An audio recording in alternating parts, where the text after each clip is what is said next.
Salut à tous, aujourd'hui on se retrouve pour une petite vidéo où je vais vous présenter un petit peu quelques plugins qui sont pour moi indispensables, que j'utilise vraiment dans tous mes mix. Donc vous allez voir, je vais vous présenter 7 plugins que je trouve vraiment excellents et que je vous recommande. Donc c'est parti, on va pas perdre de temps, on va commencer directement avec l'EQ que j'utilise quasiment tout le temps, qui est le Pro Q3. Cet EQ il est vraiment fantastique, on peut vraiment se permettre d'être hyper précis. Il y a vraiment une possibilité infinie de paramètres. En plus de ça, on a la fonction dynamique qui est super pratique. Donc c'est un EQ qui peut se transformer en EQ dynamique hyper rapidement, hyper facilement. En plus de ça, on peut changer le threshold, paramétrer notre EQ dynamique un petit peu comme on le veut. Et on a aussi la possibilité de faire des sidechains avec, qui est très intéressant. Et en plus de ça, il a la possibilité de faire le match EQ.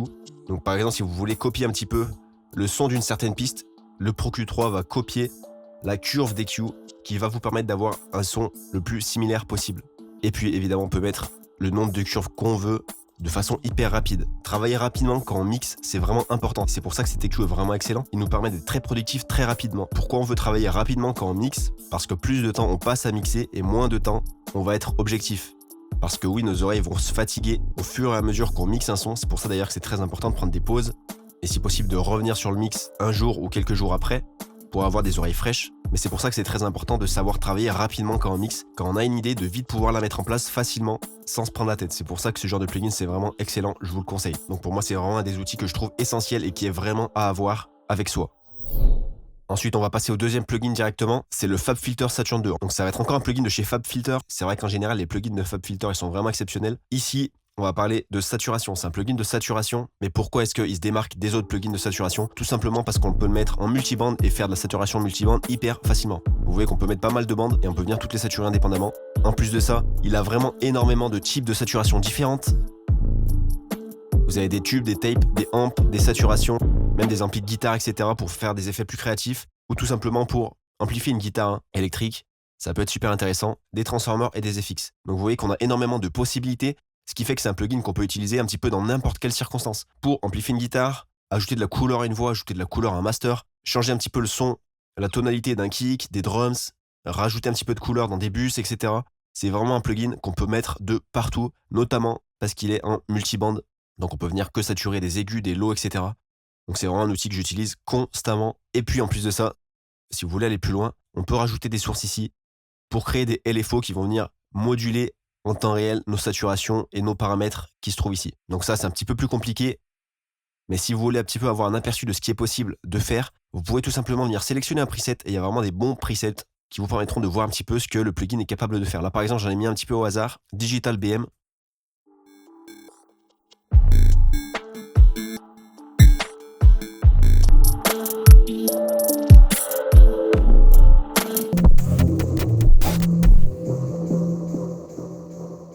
Donc voilà, on va s'arrêter là, mais vous voyez qu'il y a vraiment des possibilités infinies et on peut vraiment être très créatif avec ce plugin. Donc je vous invite vraiment à vous intéresser à ce plugin si vous ne l'avez pas encore. Pour moi, pareil, il fait partie des essentiels à avoir avec soi. Ensuite, je vais directement passer au troisième plugin, qui est un plugin de clip, qui est le K-Clip 3. Pour moi, meilleur plugin de clip du marché actuellement. Alors déjà, on a plusieurs types de clips différentes. Si on clique ici, vous voyez qu'on a le smooth, le crisp, le tube, le tape et encore d'autres modes. Donc tout ça, ça va nous permettre de choisir un petit peu ce qu'on veut mettre à notre signal. Si on veut avoir un clip transparent, on va plus se diriger vers le smooth et le crisp. Et si on veut rajouter de la couleur vraiment et changer notre signal, on va plus se diriger sur ceux d'en dessous et on peut vraiment se permettre d'être créatif. En plus de ça, il y a le in et le out qui sont reliés. Donc ça peut paraître un petit peu bête entre guillemets, mais il y a vraiment beaucoup de plugins où c'est pas le cas, où on doit gérer ça nous-mêmes. Donc ça, c'est vraiment très intéressant. Vous voyez qu'on a d'autres paramètres. On a aussi la fonction mid-side pour un clipper, c'est vraiment intéressant. Et surtout, ce qui va être intéressant, c'est qu'on va pouvoir le passer en multiband. Et là, on va avoir du coup un clipper multiband. On va pouvoir clipper indépendamment les low mid, les high mid et les aigus. Et ça, à ma connaissance, je crois pas qu'il y ait d'autres plugins qui font ça actuellement en tant que clipper. Donc c'est vraiment un des seuls clippers multiband qui existent. Pareil, je l'utilise tout le temps, que ce soit pour clipper mes drums, des bus, même des masters en multiband. Il peut être super intéressant pour qu'on puisse avoir un master avec plus de loudness par la suite sans écraser notre signal. Donc vraiment excellent plugin de clipper. Je vous invite à aller l'essayer, allez vous y intéresser si vous avez besoin d'un plugin de clipper qui fonctionne très bien. Ensuite, je vais vous montrer un autre plugin de saturation qui est le True Iron, qui est encore un plugin de chez Kazorg. Donc ça, c'est un plugin de saturation que je trouve très efficace sur tout ce qui est bus, sur tout ce qui est master, etc. Je l'utilise très régulièrement sur mes bus et sur mes masters pour ajouter un petit peu de couleur, pimper un petit peu le signal d'une façon très smooth, très musicale, très naturelle. On peut vraiment pousser très fort. En général, ça va sonner quand même très bien. C'est vraiment une belle saturation À la différence du Saturn, où on a une possibilité infinie de saturation, etc., on peut saturer en multiband, ce plugin-là, il va plus être utilisé dans des contextes de bus, etc. Même si évidemment, vous pouvez l'utiliser sur des pistes principales pour colorer votre son, en poussant un petit peu les paramètres suivant ce que vous voulez faire.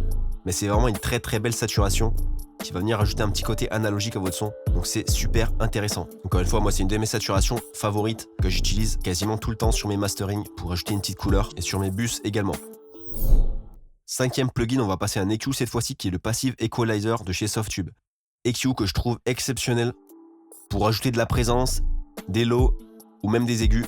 Je trouve qu'il fonctionne à merveille sur des bus ou même en mastering. Il va vraiment nous offrir des curves d'EQ très très musicales qui vont quasiment toujours bien sonner, c'est assez exceptionnel. Honnêtement, c'est un outil redoutable. Pour comparer, il y a aussi les Pultec qui sont pas mal, mais en comparaison, je préfère vraiment ce plugin là. Avant, j'utilisais beaucoup des Pultec, donc des Pultec, c'est ce plugin. C'est aussi un EQ avec des curves spécifiques qui sont aussi très musicales, très très bien, mais c'est vrai qu'en comparaison, je trouve le Softube encore plus pertinent. En général, je vais préférer utiliser le Softube. Vraiment un EQ exceptionnel, je vous invite à l'essayer. Très très bon EQ pour des bus ou pour des masterings.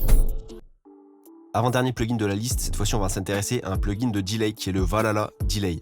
Delay très très intéressant, on va avoir plusieurs modes différents, énormément de modes différents avec des presets vraiment très intéressants. Vous pouvez tout simplement le personnaliser à votre sauce. Il va nous offrir énormément de possibilités. Donc ça, c'est le genre de plugin, c'est le genre de delay qui va pouvoir être utilisé un petit peu dans n'importe quelle circonstance. À partir du moment où vous avez besoin d'un delay, il va pouvoir répondre à vos attentes. Donc c'est pour ça que c'est un delay super intéressant. Avec tous ces modes disponibles et ces paramètres modifiables, c'est vraiment un delay exceptionnel. Également un autre delay que je trouve exceptionnel, ça va être le Echo Boy de chez Soundtoys. Vraiment un delay exceptionnel avec pas mal de paramètres différents, plusieurs styles différents aussi, énormément de styles différents. Donc ça, c'est mes deux plugins de delay un petit peu que j'utilise constamment. Et vous voyez qu'on a aussi des possibilités après un petit peu plus avancées, des paramètres un petit peu plus avancés à modifier, suivant ce qu'on veut obtenir. Donc ça, pour moi, c'est vraiment mes deux plugins de delay favoris que j'utilise constamment dans mes mix. Donc c'est des delays qui vont nous permettre d'avoir soit un delay naturel en fonction de ce qu'on va faire, soit un delay avec de la couleur, un delay avec un petit peu de chorus, un delay avec un petit peu de reverb, ou alors des delays avec des modulations, etc. pour des choses plus créatives. Donc c'est vraiment super intéressant. Et en dernier plugin, on va parler de reverb. Donc ici, c'est la Valhalla Vintage Verb que je trouve exceptionnelle. Elle a une super couleur. En plus de ça, on peut changer sa couleur. Et on peut vraiment se permettre d'être super créatif avec cette reverb. J'utilise constamment sur les voix et sur tout type d'instrument. Elle marche super bien. Autre reverb qui marche très très bien, c'est la FabFilter Pro R, qui a aussi une reverb assez exceptionnelle, qui fonctionne très très bien. Donc en général, j'hésite un petit peu entre ces deux reverbs là, suivant un petit peu ce que je veux faire. En général, si c'est des reverbs plutôt courtes, je vais plutôt opter pour la FabFilter. Et si on est sur des reverbs plutôt longues avec un petit peu de pré-delay, etc., un petit peu de decay, je vais souvent m'orienter vers là. Voilà la Vintage Verb. Donc voilà mes deux plugins de reverb favoris que j'utilise très très souvent. Donc voilà pour ces quelques plugins, là je vous ai présenté 7 plugins que j'utilise vraiment constamment évidemment. Il y en a énormément d'autres qui sont intéressants, c'est pas parce que j'utilise ces 7 plugins là qu'il faut avoir uniquement ces 7 plugins et ne plus s'intéresser aux autres plugins. Évidemment j'utilise un tas d'autres plugins en plus, mais c'est vrai que ces 7 plugins là, en général, c'est ceux qui vont se retrouver le plus souvent de façon assez constante dans mes mix, dans toutes mes sessions de mix. Donc voilà, je vais m'arrêter là pour cette vidéo, j'espère qu'elle vous aura intéressé. Si c'est le cas, n'hésitez pas comme d'habitude à me le faire savoir en laissant un petit commentaire, un petit like et un petit abonnement. Et puis si vous voulez aller plus loin, je vous rappelle que vous trouverez des liens dans la description. Donc je vous laisse aller voir ça si ça vous intéresse. Et puis moi je vous dis à la prochaine pour une nouvelle vidéo. Bye bye.